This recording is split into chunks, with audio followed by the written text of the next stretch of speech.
Chaque jour, Charles et Carole vous présentent la leçon de l'école du sabbat.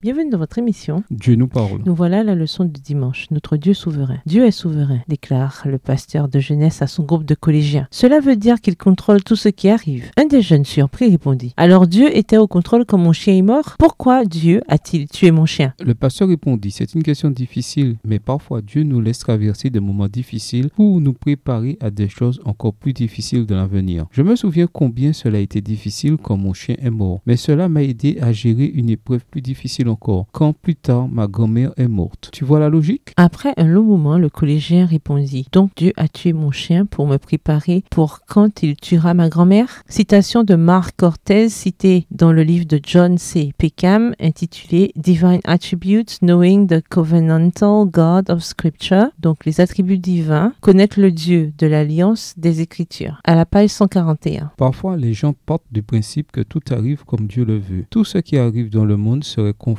à ce que Dieu voulait. Après tout, Dieu est tout-puissant. Comment des choses pourraient-elles se produire en dehors de sa volonté? Cela voudrait dire que tout ce qui arrive, y compris les choses les plus terribles, est la volonté de Dieu. Du moins, c'est ce qu'enseigne cette théologie. Lisons Psaume 81, les versets 11 à 18, Ésaïe 30, les versets 15 et 18, Ésaïe 66, le verset 4, Luc 13, le verset 34. D'après ces textes, la volonté de Dieu est-elle toujours faite? Psaume 91, les versets 11 à 14. Je suis l'Éternel, ton Dieu, qui t'ai fait monter du pays d'Égypte. Ouvre ta bouche et je la remplirai. Mais mon peuple n'a point écouté ma voix. Israël ne m'a point obéi. Alors je les ai livrés au penchant de leur cœur et ils ont suivi leurs propres conseils. Aussi mon peuple m'écoutait. Si Israël marchait dans mes voies, en un instant je confondrai leurs ennemis. Je tournerai ma main contre leurs adversaires. Ceux qui haïssent l'Éternel le flatteraient et le bonheur d'Israël durerait toujours. Je le nourrirai du meilleur froment et je le rassasierai du miel du rocher. Ésaïe 30, les versets 15 et 18. Car ainsi a parlé le Seigneur, l'Éternel, le Saint d'Israël. C'est dans la tranquillité et le repos que sera votre salut. C'est dans le calme et la confiance que sera votre force. Mais vous ne l'avez pas voulu. Verset 18. Cependant, l'Éternel désire vous faire grâce, et il se lèvera pour vous faire miséricorde, car l'Éternel est un Dieu juste. Heureux tous ceux qui espèrent en lui. Ésaïe 66, verset 4. Moi aussi, je me complirai dans leur infortune, et je ferai venir sur eux ce qui cause leur effroi, parce que j'ai appelé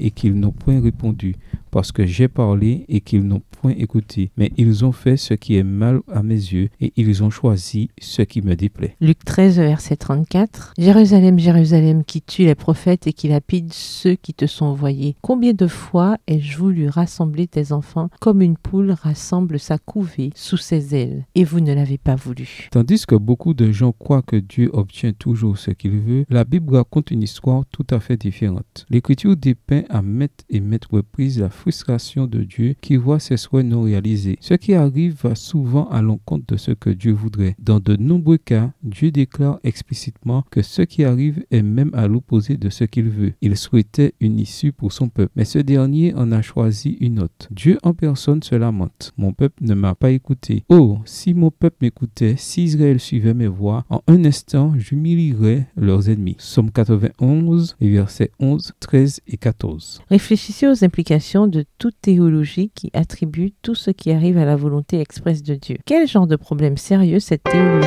pose-t-elle, notamment au sujet du mal? Au revoir. Et à Dieu veut. Chaque jour, Charles et Carole vous présentent la leçon de l'école du sabbat.